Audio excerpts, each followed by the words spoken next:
ఫ్లిప్కార్ట్లో అయితే freedom sale అయితే వస్తుంది.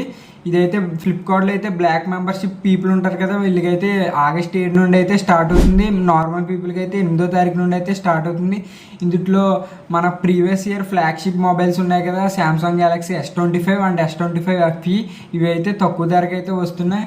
సామ్సంగ్ గెలాక్సీ S25 చూసుకున్నట్లయితే ఇప్పుడు ప్రజెంట్ ఫ్లిప్కార్ట్లో 70,000 ఉంటాయి. ఇప్పుడైతే సేల్లో అయితే 58,000కి అయితే తెస్తారు. అండ్ S25 FE చూసుకున్నట్లయితే 55,000 ప్రజెంట్ రేట్ ఉంటే 48,000కి అయితే తెస్తారని అయితే చెప్తున్నారు. ఇంకా తక్కువ రేటు కూడా తేవచ్చు. లాంగ్ లాస్టింగ్ అప్డేట్స్ గురించి చూస్తున్నట్లయితే, ఫ్లాగ్షిప్ మొబైల్ గురించి చూస్తున్నట్లయితే 2 మొబైల్స్ అయితే చెక్ చేయండి. ఇదైతే సాఫ్ట్వేర్ 7+7 ఇయర్స్ అప్డేట్స్తో అయితే వస్తున్నాయి 2 మొబైల్స్. అండ్ సామ్సంగ్ గెలాక్సీ S25లో చూసుకున్నట్లయితే 6.2 inch dynamic AMOLED 2x display అయితే వస్తుంది. అండ్ స్నాప్డ్రాగన్ 8 ఎలైట్ ప్రాసెసర్ అయితే వస్తుంది. అండ్ నెక్స్ట్ వచ్చేటప్పటికైతే బ్యాక్ కెమెరా విషయానికి వచ్చినట్లయితే 50 megapixel main camera and 12 megapixel ultra wide angle camera and 10 megapixel telephoto lens and 12 megapixel selfie camera అయితే వస్తుంది. 4000 mAh battery, 25 watt fast charging అయితే వస్తుంది.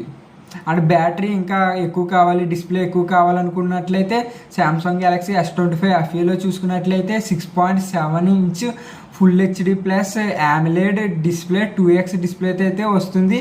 అండ్ ప్రాసెసర్ విషయానికి వచ్చినట్లయితే Exynos 2400 ప్రాసెసర్తో అయితే వస్తుంది.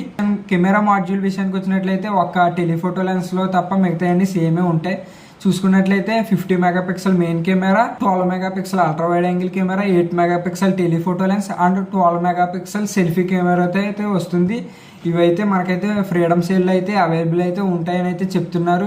ఇదైతే ఈ మొబైల్స్ గురించి చూస్తున్నట్లయితే సేల్ అయితే మ్యాక్సిమం కొనేటట్లయితే చూడండి. మళ్ళీ సేల్ అయిపోతే రేట్లు అయితే పెరిగిపోతాయి. మళ్ళీ ఇయర్ అండ్ సేల్ దాకా అయితే ఆగాలి, దసరా సేల్ దాకా అయితే మీరైతే వెయిట్ చేయాలి.